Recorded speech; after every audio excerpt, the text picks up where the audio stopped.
Good morning. So before we get into our lesson, I mentioned last week that we're going to do one or two sermons on the Christian and how we should interact with our government, how God deals with nations. And I sent out an email reminder. Hopefully it worked.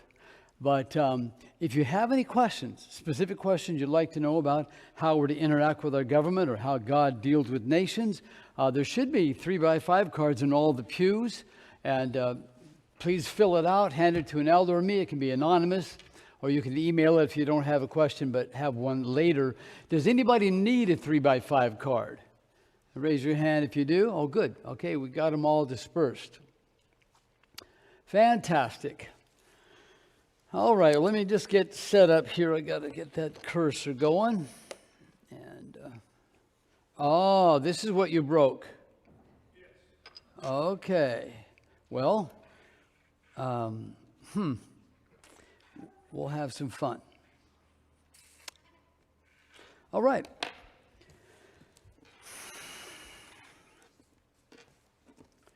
Get my mindset here.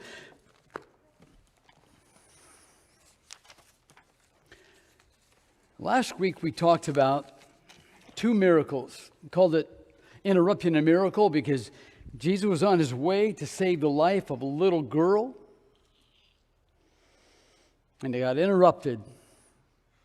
He didn't make it in time. The little girl died. Got interrupted by a woman who had been suffering 12 years with a hemorrhage.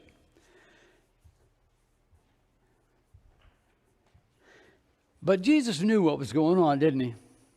When he was told that Lazarus was very sick and about to die in John 11, Jesus waited on purpose a couple of extra days to give Lazarus time to die. It's part of the plan. Glorious things happen from it. And when he was on his way with Jairus to go save the little girl, and the lady touched him on his garment, turns around to the crowd, she's healed. Turns around to the crowd and says, "Who touched my garment?" And then when she volunteered that she did, Jesus spoke to her a little while longer. You know that not only were the disciples concerned, you're in a crowd and you ask, "Who touched me?" they said. Well, not giving any of the thoughts that Jairus had, but it's his little girl whose life is on the line. She's a breath away from death. And he must have been thinking the same thing. "Please, Jesus, please, hurry, my daughter dying." And he must have had those same thoughts. "What do you mean, who touched me? Everybody's touching you in the crowd." So we saw this, and we saw how Jesus dealt differently with these two people. The woman was healed instantaneously and didn't even ask permission. She just comes up and in faith touches. She says, "If I just touch his garment, I'll be healed." She was. Jairus, synagogue official, falls down at the feet of Jesus. That was not normal for Jewish leaders. He would probably lose his position, as we said last week, as a synagogue official, because he's coming before Jesus, bowing down, acknowledging that he's probably the Christ. And it's a painful experience for Jairus. He could have healed the daughter. "Jairus, go in peace. Your daughter's healed." But he didn't. He waited on purpose till the daughter died and says, "Do not be afraid any longer. Only believe." So the one had been in pain for 12 years, as I said last week, healed instantaneously. The other one had 12 years of joy with his daughter and wife. And the answer to his request was painful. He had to learn that his daughter died, and it must have been very hard. So we're going to talk about miracles today and why Jesus made it difficult for some people to be healed. So let's go ahead and start with John 21:25, last verse in the book of John. It says, "And there are also many other things which Jesus did, which if they were written in detail, I suppose that even the world itself could not contain the books that would be written. Now, this may be hyperbole, it doesn't matter, but he did hundreds of thousands, maybe millions of miracles. And we wouldn't have time to read about them all. So we see he did lots of miracles, but look at the next point. I want to ask you, let me say this, that many of the miracles, there were several that were recorded, but most were not. Most were not. So when he did miracles, 2 questions for you to answer in your mind. Number 1, did Jesus ever fail in one of his miracles? Did he ever try one and it failed? No. Number 2, did Jesus ever refuse to heal somebody? What are you doing here? You go back, you get your life right with your family, you repent before God, then did he ever do that?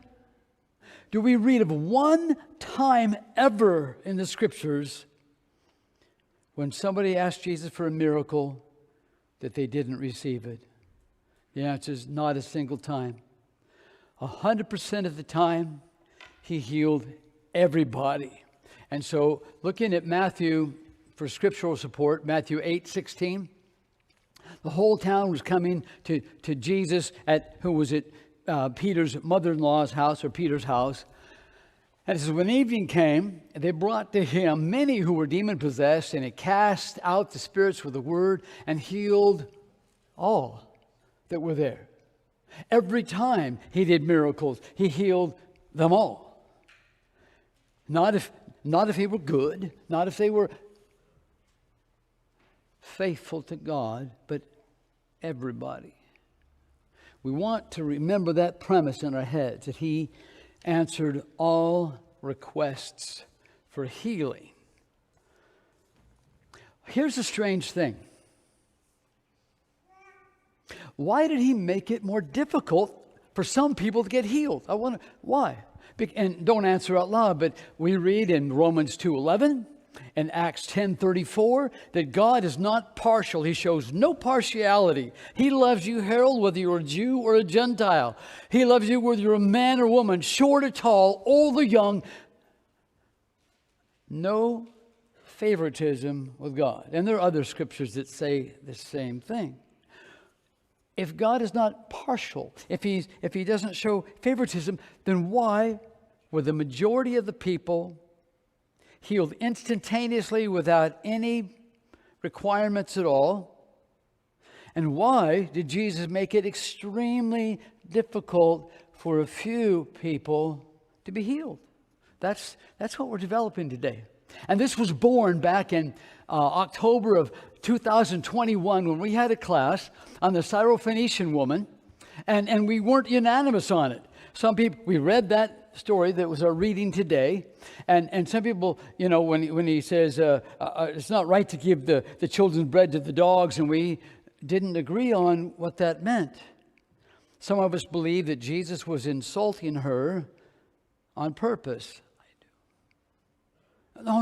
Other people say, no, he means doggy in a really nice way. And so this sermon, what happened was this. I thought, well, what's the truth on this? And so for the last 3 years, as I read my Bible, I'm on a daily Bible reading program. This is an aside, but it really has helped me. If you're reading your Bible every day or several times a week with Michael or others, I have a list of topics that I'm trying to figure out still. Does God control the future, or does he know everything that's ever going to happen, every choice that Franklin's ever going to make? That's one. Do we go to heaven or Hades? And a plethora of other questions, and I just have them in files. And as I'm reading Jeremiah, Genesis, Luke, I'm just looking for support for one side or the other. I don't care which it is, just the truth. That's what I did with this one for 3 years, just looking at miracles, looking at how Jesus reacted with people. Hard on some, very few, but very hard. Easy on most. How come? If he's a God that doesn't show favoritism. We talked about Jairus. Boy, Really tough on him. He had to be told his daughter was dead. The woman healed instantaneously. All right. So, I didn't put that up, but God is not one to show partiality. Acts 10:34, the second half, Romans 2:11. That's where we're headed today. So why did Jesus make it difficult for some to be healed? And we're in our series that won't be weekly. I'm going to spread it out throughout the year, as someone suggested in your sermon suggestions. And our series is called Getting to Know Jesus Better, because that helps us live with more faith. We can trust him more. We understand him better. Sometimes we just say, I'll be patient. I don't get it, Lord. But that's part of being a follower of Jesus. Trust. So here are our main points. We're going to look at Bartimaeus, the blind man, in Mark 10. Then we'll move on to John 9, the man that was born blind. And then we'll look at Matthew 15. It's also in Mark 7. Just a couple little details that aren't in Matthew 15. But this is the Canaanite woman, the Syrophoenician woman that Jesus was hard on. And then lastly, because you may say, well, Jesus doesn't do miracles anymore, so why would I care? This is really critical for Christian living. Understanding how God and Jesus operate. So our fourth point, briefly, I'll only touch on 2 or 3 of the truths that are here for us for our daily living now. So that's where we're headed. All right, well, let's get going with Bartimaeus. Matthew 10:46. Then they, Jesus, apostles, came to Jericho, and as he was leaving Jericho with his disciples and a large crowd, how big was that? We don't know. We know that in Matthew 15, he fed 5,000 men, plus women and children, maybe 15,000. I don't even know if they call that a large crowd or not. Another place, just forgot where it is, he feeds 4,000 men. When it says a large crowd, you're talking thousands of people. Pretty safe conclusion to draw. So here's a large crowd. A blind beggar named Bartimaeus, the son of Timaeus, was sitting by the road. So he's in the sitting position. And when he heard that it was Jesus the Nazarene, he began to cry out and say, Jesus, son of David, have mercy on me. Many were sternly telling him to be quiet, but he kept crying out all the more, louder, frequently, Son of David, have mercy on me. Jesus stopped and said, call him here. Now, he was sitting down, big crowd. Maybe Jesus can't even see him, but he knows exactly who he is. Call him here.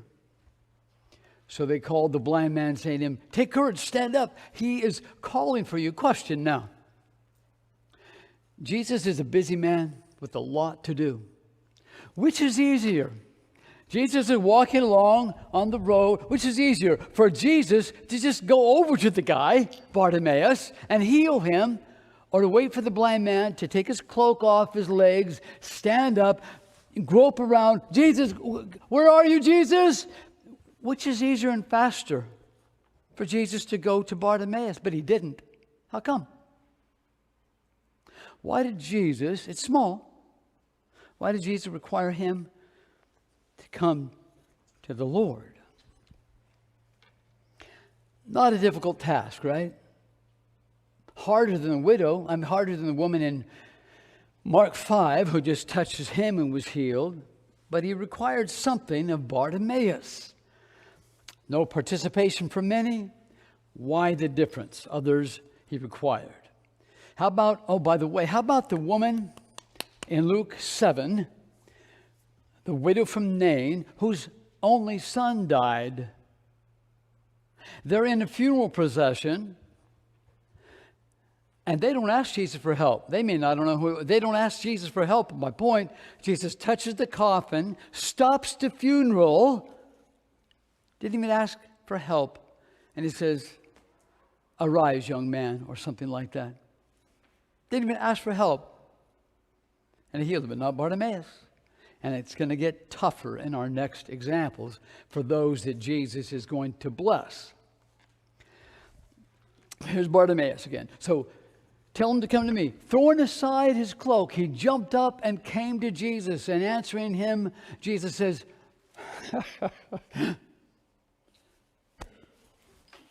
Jesus, here I am. Jesus says, what do you want me to do? Didn't Jesus know? Of course he knew. Remember what it says in Matthew 6, verse 8, when Jesus talks about prayer? He says, don't pray like the Gentiles do with meaningless repetition. He says, the Father knows what you need before you ask him. And Jesus said, the Father and I are one. Jesus knew exactly what the man needed, but he wanted the man to say so. And the blind man said to him, Rabboni, teacher, I want to regain my sight. Very straightforward. Not a real hard task right there. Let's go on to the next slide here. Go, your faith has made you well, Jesus said to him. Immediately he regained his sight and began following him on the road. Now, what about the blind man, the man born blind? We read about in John chapter 9.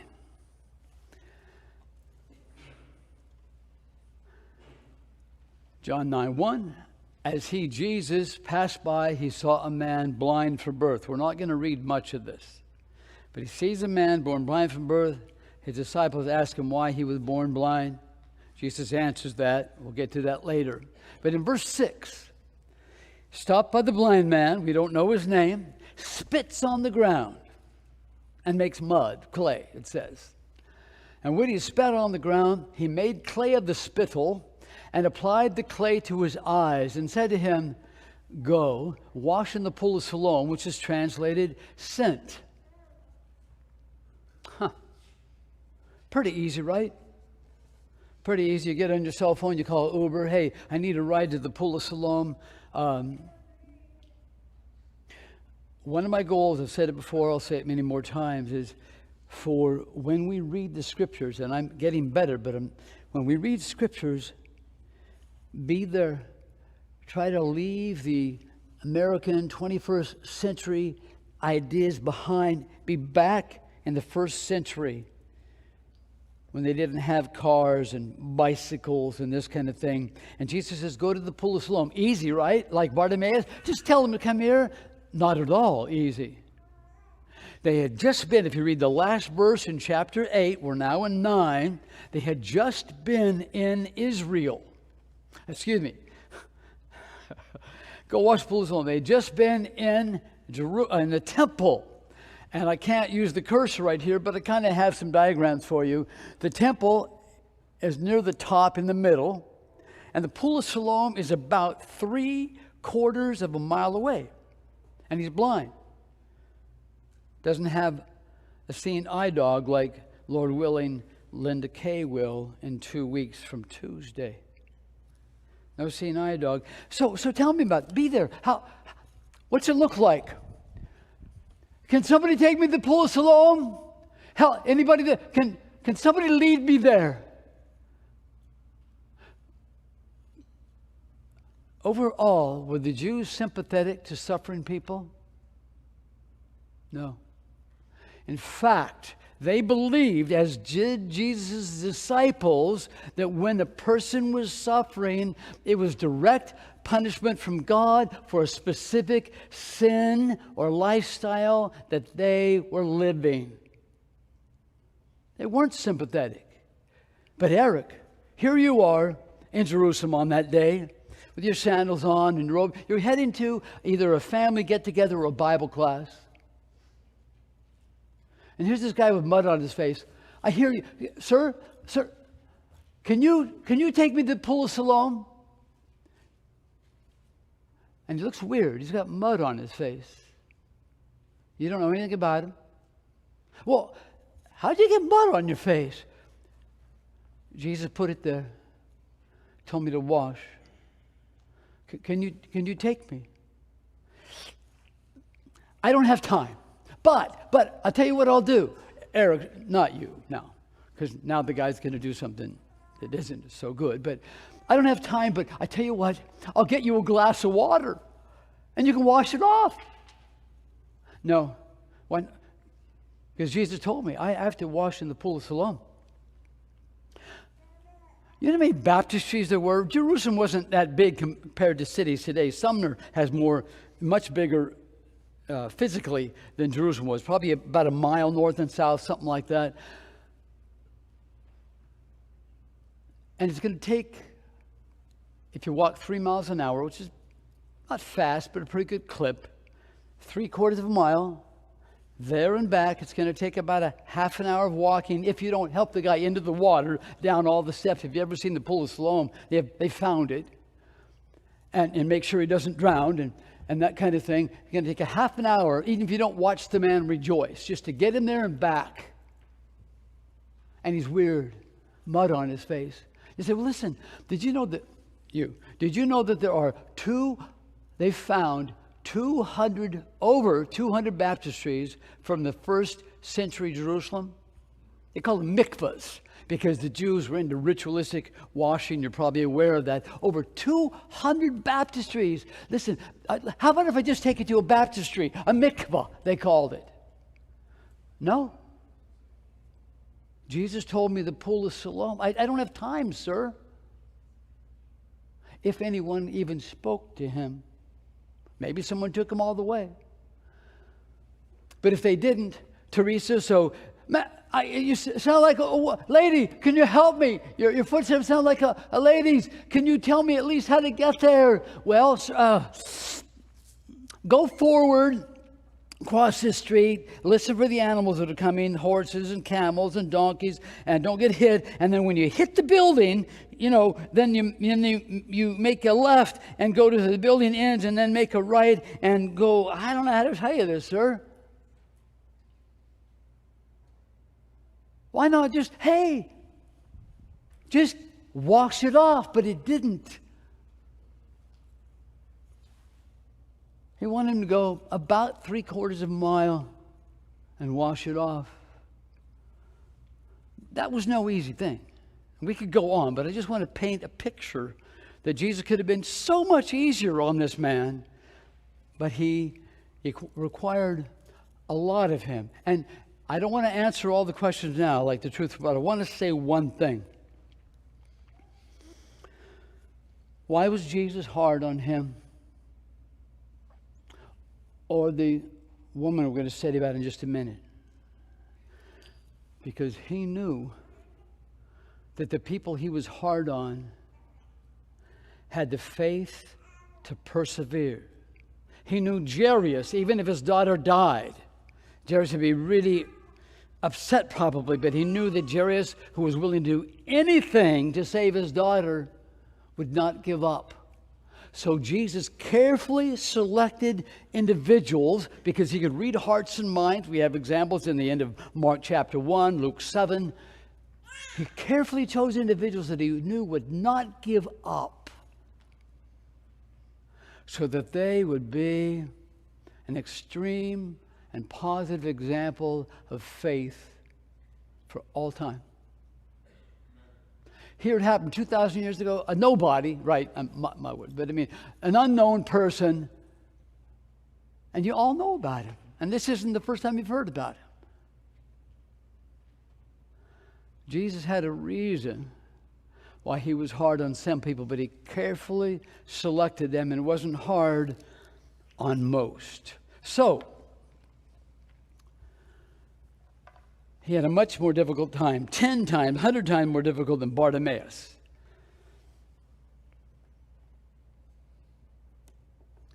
So how do you suppose that Jesus' disciples looked at this man, blind man? Because we know the Jews assumed that he was born in sin. The Pharisees even say so to him in John 9. What was the attitude of the disciples? Just as bad? His disciples asked Jesus in 9:2, after seeing the man, they said, "Teacher, Rabbi, who sinned, this man or his parents, that he should be born blind?" Now, you've heard this before. But there's a real purpose behind this lesson and behind this event right here. Who sinned? They assumed, like most Jews, that when a person suffered, it was punishment for God. Therefore, they deserved to suffer. One of the reasons why they didn't have as much sympathy as they should have. Even his own disciples believed that nonsense. They should have read the book of Job, because the book of Job clarifies that. And I'm sure they did, but they just didn't draw that conclusion. So here we are.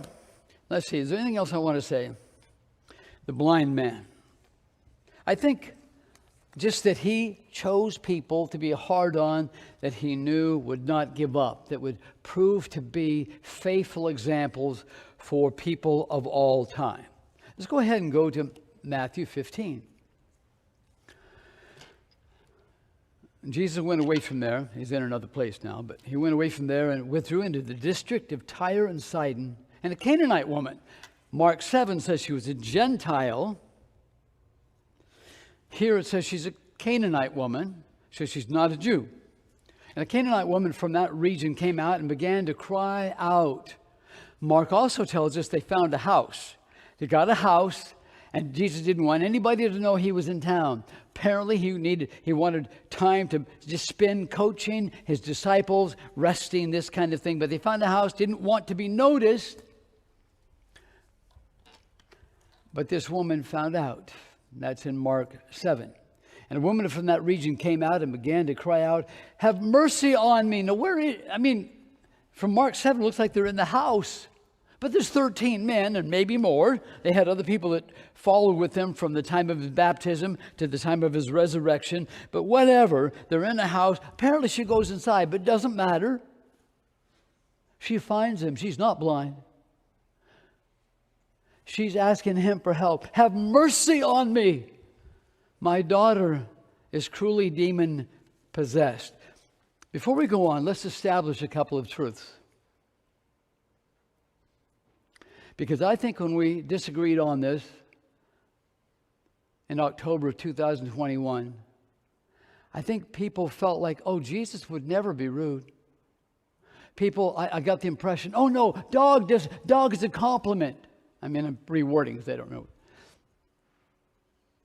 Jesus is perfect. Let's agree on that. That's why we're here. That's why his sacrifice that we observe today meant something, because it was a perfect sacrifice. He never sinned. He always did the very best thing he could do at any given moment for that situation, for the people involved. Always did the very best thing, not second best. We talked a month ago about distractions and how distractions can be something good that take away from our focus on something better. Jesus didn't get distracted. He did the best every time. He was perfect. He made the right choices, always did what was best at that moment. So she says, "Have mercy on me. My daughter's cruelly demon possessed." Look at Jesus' response. He did not answer her a word. If we read Mark 7 as well, she didn't say it once. She kept, maybe it says it here, she kept crying out. Yes, she keeps shouting at us. And so he didn't answer a word, and his disciples came and implored him, saying, "Send her away because she keeps shouting at his question." I want to answer this with the logical brain that God gave you. Here's a woman. She hasn't fallen down at his feet yet, but she's close. And "Please help me." He doesn't even acknowledge her presence. Tell me something. Is that sympathetic? Is that empathetic? Is that kind? Or is that rude? No. I think that's rude. So, let's say that, Sandy, that you have a major and urgent problem. You run up to either one of the Bills. "Bill, please help me. I've got an emergency. Please help me." And Bill is saying, "Hey, Samuel, did you buy that new baseball glove yesterday? Bill, please help me." And how the kids doing? And is Esther behaving herself? Of course, because she's a sweetie pie. And Is that rude or is that empathetic, kind, sympathetic? Jesus didn't have a hearing problem. He chose to ignore her to the point the disciples who've seen him heal Gentiles, right? Like the Roman centurion in Matthew 8, like the Samaritan in Luke 7, and other non-Jews. They've seen him heal them. So what do they say? They don't say get rid of her, by the way. Send her away because she keeps shouting at us. Now, you'd think so. But look at his response. I'll go to the response first, then tell you what the Greek says. Look at the response. Send her away.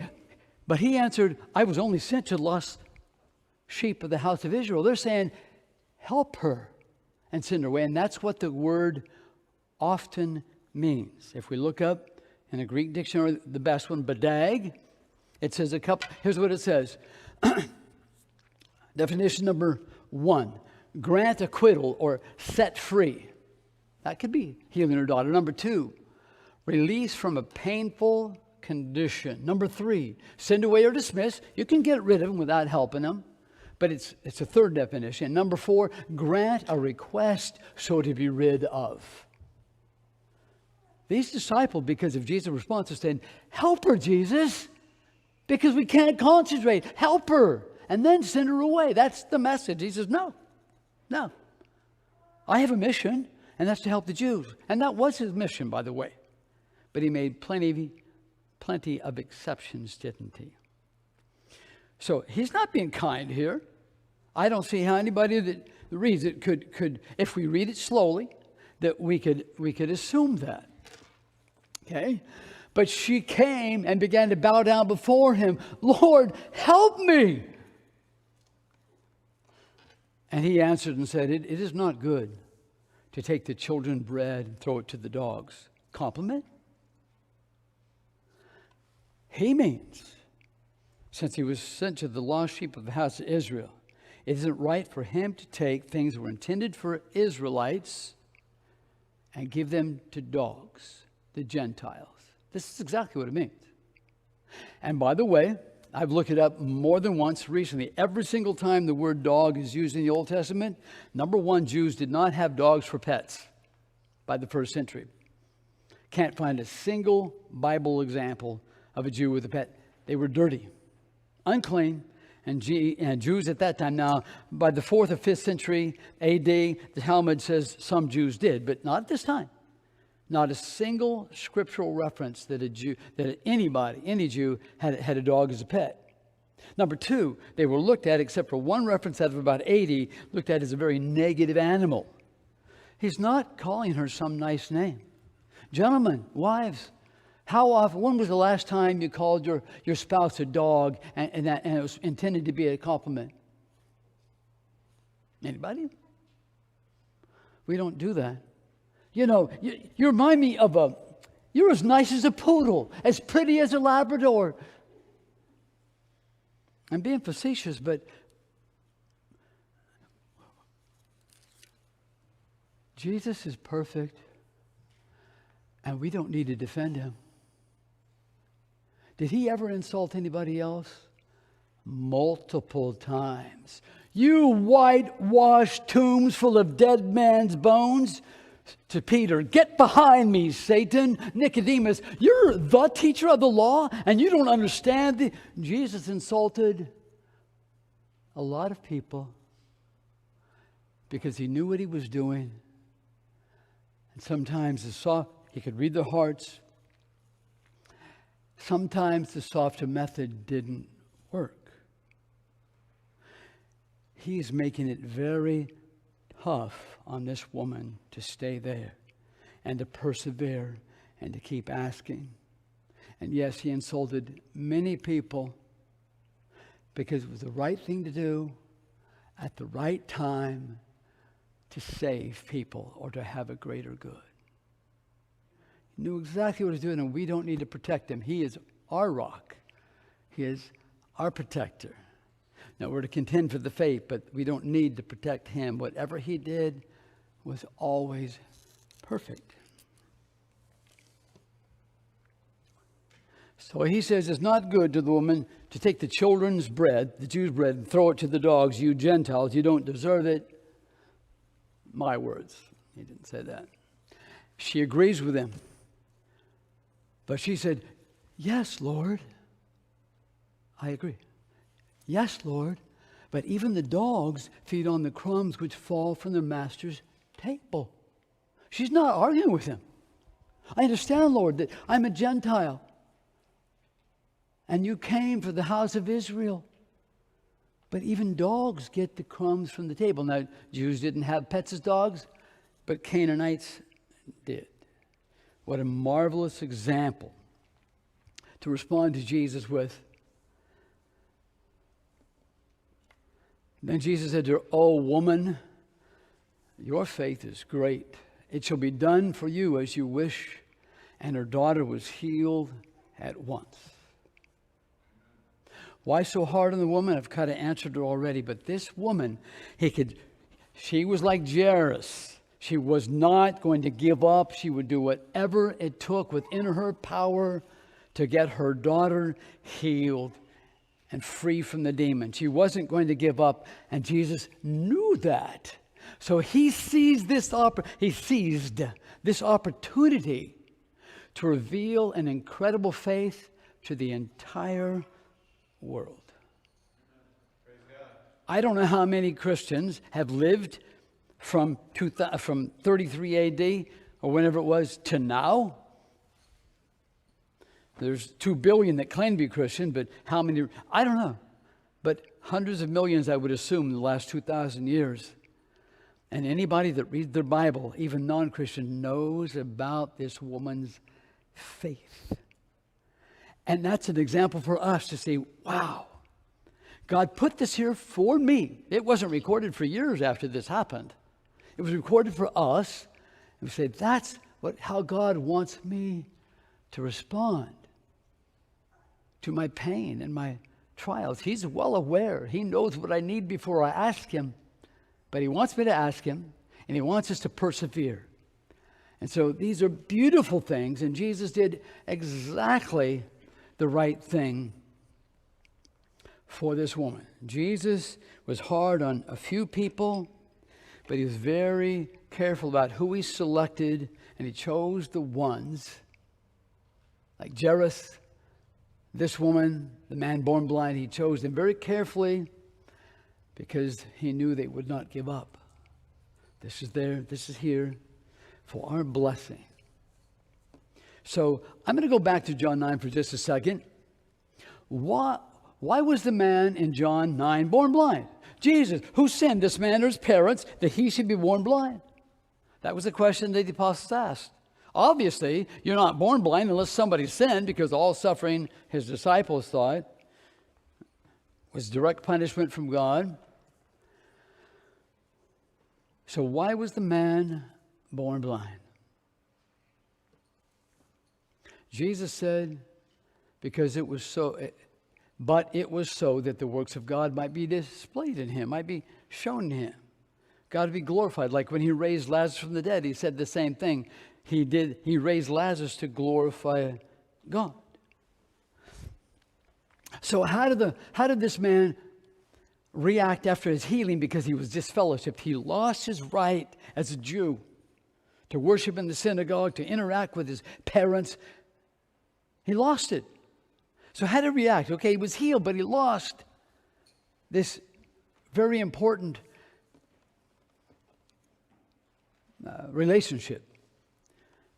Here's how he reacted. In John 9:38, he, the man born blind, says, "Lord, I believed," and he worshiped Jesus. Jesus made it difficult to be healed. He did it anyway. It cost him greatly, and he worshiped Jesus. We know this about God, that he always does the very best thing that can be done at any given moment for every situation, always. He's perfect. Never makes a bad choice. He knows what we need more than we know what we need.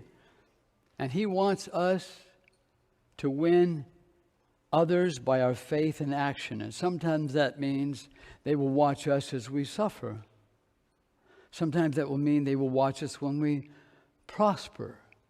But they get to see how a child of God reacts in different situations of life, as everybody gets to see about the Syrophoenician woman, Bartimaeus, and this man born blind.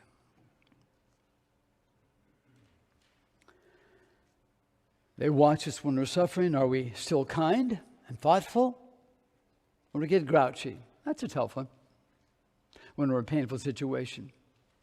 I like what Larry Haverstock said, and we're going to end with, did I answer? There's 10 reasons why God makes it hard on people. 1, to display their faith. 2, to increase and strengthen their faith. I stuck with it. I prayed for 3 months, and God heard my prayer and answered it. It strengthens our faith. It tests us. It shows who we really are. Our families and people that know us, observe us. They go, oh, I want to be more like Sue Cook. There's many reasons. But I'm going to leave it at this. That I am going to have hardship that we don't get. And that we pray about for relief. And it may come immediately, and you've experienced that, and it may not. We don't know how God operates or when he makes the choice, but he does the very best thing he can do in your situation at that time for the greatest good. And so Larry Haverstock, if you read his proverbs that he sends out, and any of his correspondence, he ends as we will end today. Larry Haverstock says, go with God, and God will be good. Amen. And that's true whether we understand him or not. He is good. So with that, brothers and sisters, we'll offer the invitation. So if you have a spiritual need of any kind, need prayers, or want to become a Christian, please let us know what that need is. At this time, we'll stand and sing the song of invitation.